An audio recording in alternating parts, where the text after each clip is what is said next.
Hi, I'm Amy Hedemio. I'm here in the BodyScience office. My goal is two things. One, just to give you a quick tour around, at least this back area. And two, to answer one of the most common questions that I get, which is how long does treatment last and do you have to continue to get treatment? So let me show you around. I'm not going to show my office, it's a little bit of a mess, so that's probably not the one, but I'll show you. These are the individual medical offices. There's that one.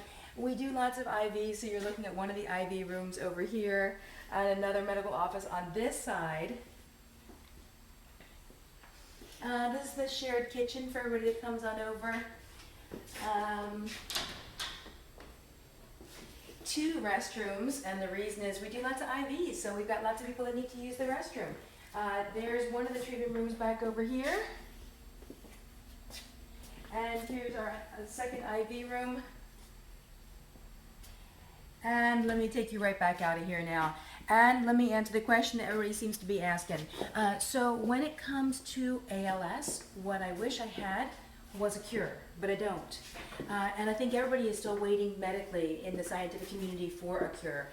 What right now we do here in this office is a treatment. So no different than any other kind of condition that you have, whether it's high blood pressure, so you get high blood pressure medication and it works when you take it, whether it's diabetes and you take insulin, so it only works when you take it.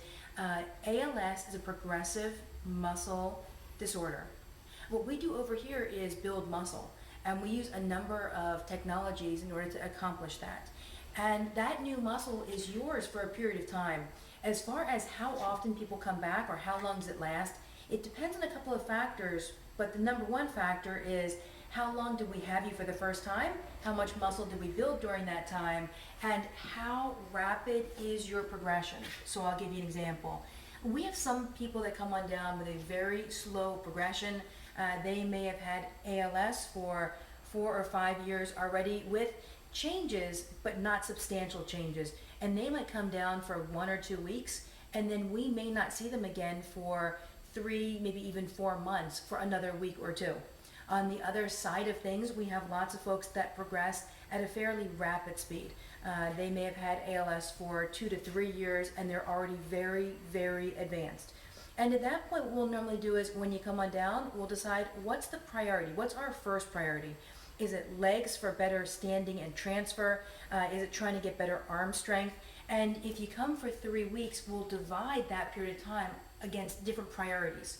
Now, when you leave, those areas will maintain their strength for a period of time. Remember, you're breaking the muscle down, but we're building it back up. So at some point, you'll come back over and have those areas retreated, but typically what happens, you'll come back because it's a different area that you want to have treated. Maybe it's a different area that you just didn't stay long enough for the first time around, or more likely, it's an area that wasn't as much of a problem, but as things are progressing, that's changing. And so here in summary is kind of what's going on.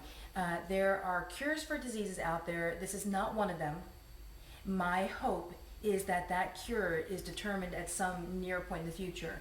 Right now, just like any other condition that's treated with a treatment, if ALS breaks muscle down, our job is to build it back up. And depending on the rate of that change, the rate of atrophy, that's going to give you kind of an idea of how long to come on over here for and how frequently to come back.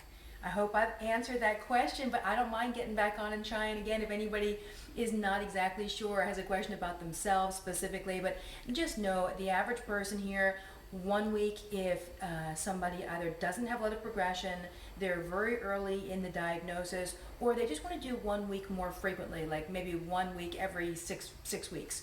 And a standard of 3 weeks is what I like, or even 4. If what you have is ALS for a period of time, there are a lot of different areas that have been affected. And keep in mind again, what we're going to do is each week set a different priority. And so if ALS is affecting all the areas, which is not uncommon, the reason I like about 4 weeks or 3 on the short side is so that each area gets the time and attention it needs. All right, take care everybody.